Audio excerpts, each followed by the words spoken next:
I'm Dana Shagru with CEAg World Greenhouse Produce, an innovative brand that engages with the rapidly expanding global greenhouse produce industry through a variety of platforms.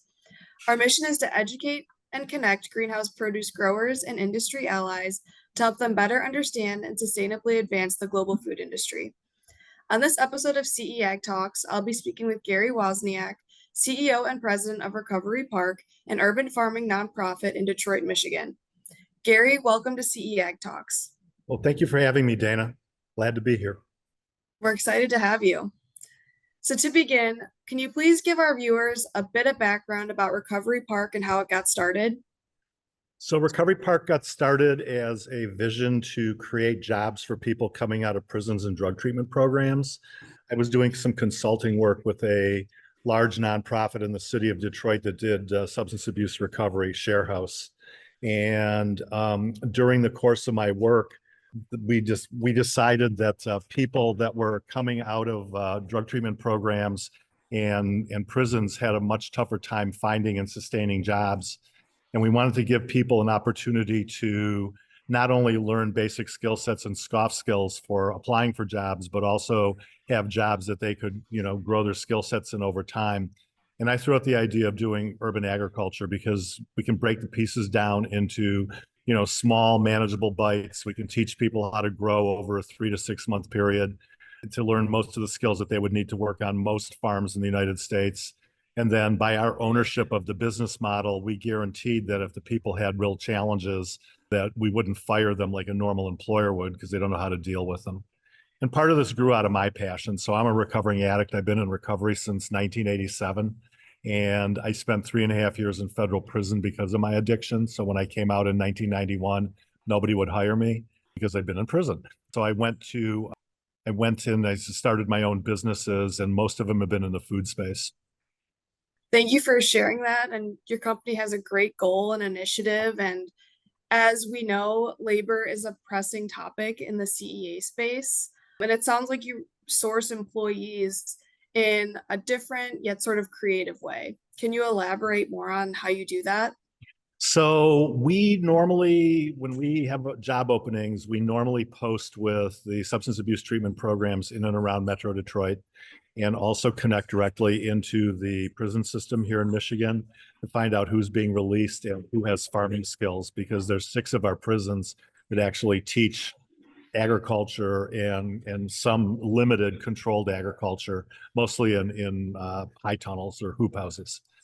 Beyond that, we'll go to some of the community organizations based in the city to find out who's looking for jobs.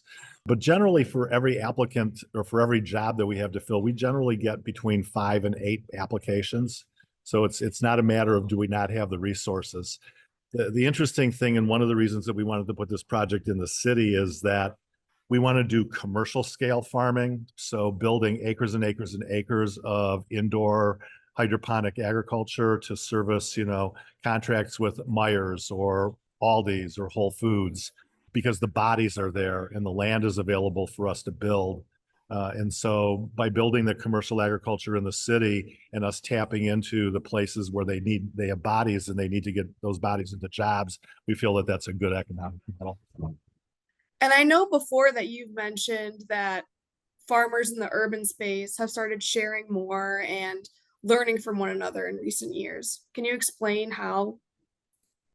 So when urban agriculture first came to Detroit in 07, 08, 09, a lot of the farmers would get into these fights about, you're only 1 lot, I'm 5 lots, or, you got 10 lots and I can't get any. They broke it down into racial divisions, Black, white, Latino. They broke it down into male and female. They broke it down into I was born here, you moved here. And a lot of those fights have started to dissipate as more agriculture has been coming on the scene and different food opportunities to connect that agriculture. I've been a big promoter ever since I started this project in 08 of we all have to work together. I grew up in a rural community. I started working in farming when I was 7, picking raspberries. And all the rural farmers, even though they might compete against each other in the marketplace, they all shared ideas. Okay, they all shared, crop plans. They all shared challenges that they were having, and I didn't see any reason why we shouldn't be doing that in an urban space. And so it's matured a lot in the last decade and a half. Well, I know you said you first thought of the idea of Recovery Park in 2008. Can you explain the positive impacts you've seen around Detroit since you first began? So Recovery Park was a program at Share House before it became incorporated as its own project. And then we incorporated and we actually spun off as our own 501c3 in 2012. Since Okay. that time, a lot of notoriety has come to the city of Detroit about its urban farming movement. You know, we have a lot of visitors that come from around the world, not just for the farming aspects, but for the urban planning aspects too. Like, how does it fit into a community, and what do you do with wastewater, and you know, what do you do with composting and you know, residue from the farming operations. It's also really been positive for teaching people where food comes from.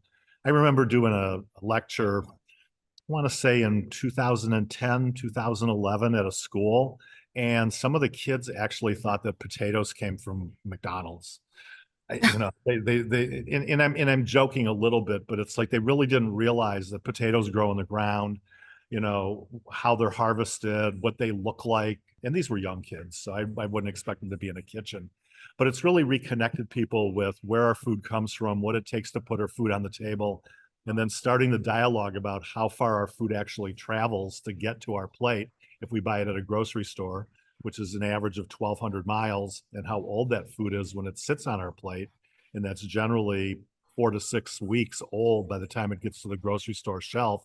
So if we can grow locally, if we can grow in an urban environment, and we only have a 50 or 100-mile delivery radius, I mean, our food can literally be harvested the day before we buy it at the grocery store. I know that's one thing that I've been hearing is that education needs to be more of an important piece in introducing young kids to Yes. agriculture for Yes. sure. Gary, thank you again for taking the time to speak with me and telling me a little bit more about Recovery Park.